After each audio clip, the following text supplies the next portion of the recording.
宝娟，我的嗓子怎么这样了？宝娟，省点力气吧，赶紧躺下多休息吧。谢谢，我现在感觉呼吸越来越难受了，总感觉房间闷闷的。可能是你们家空调开太久了，室内门窗紧闭导致的。而且啊，现在你在家养病，更要注意呼吸健康了。哎，听说最近新风空调很火，哎，不用开窗就可以实现换新风。我去门店帮你瞅瞅去。就是这家，我来之前早就做好了攻略。TCL 空调可以说是非常的卷了，他家小蓝逸刚出道的第3代，走，咱们去看看。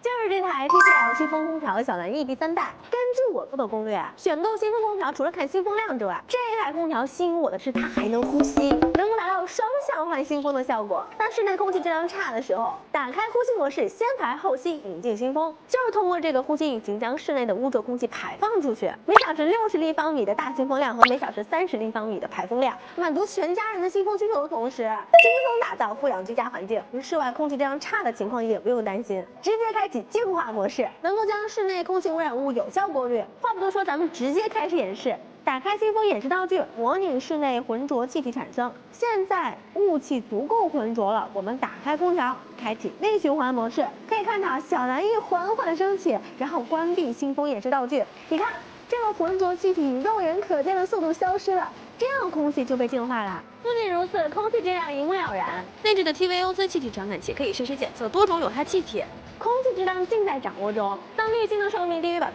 时，会有智能提醒。它还贴心配备了电量可视化功能。总的来说，非常的省心和智能。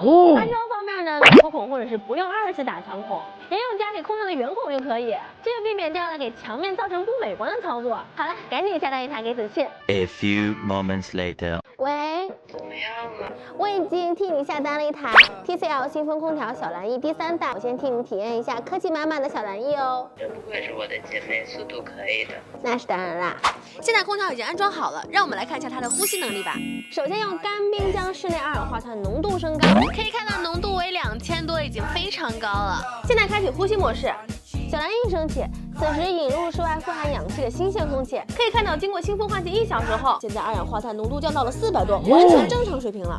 不得不说啊，小蓝逸可以称得上是守护我们健康的小卫士了。我真心觉得啊，这款 TCL 新风空调小蓝逸第3代各个方面都挺能打的。尤其是现在口罩的特殊时期，呼吸环境非常的重要。你们觉得怎么样呢？而且现在进店购买还有6大权益等你享受，比如所有新风产品365天只换不休，喜欢就去看看吧。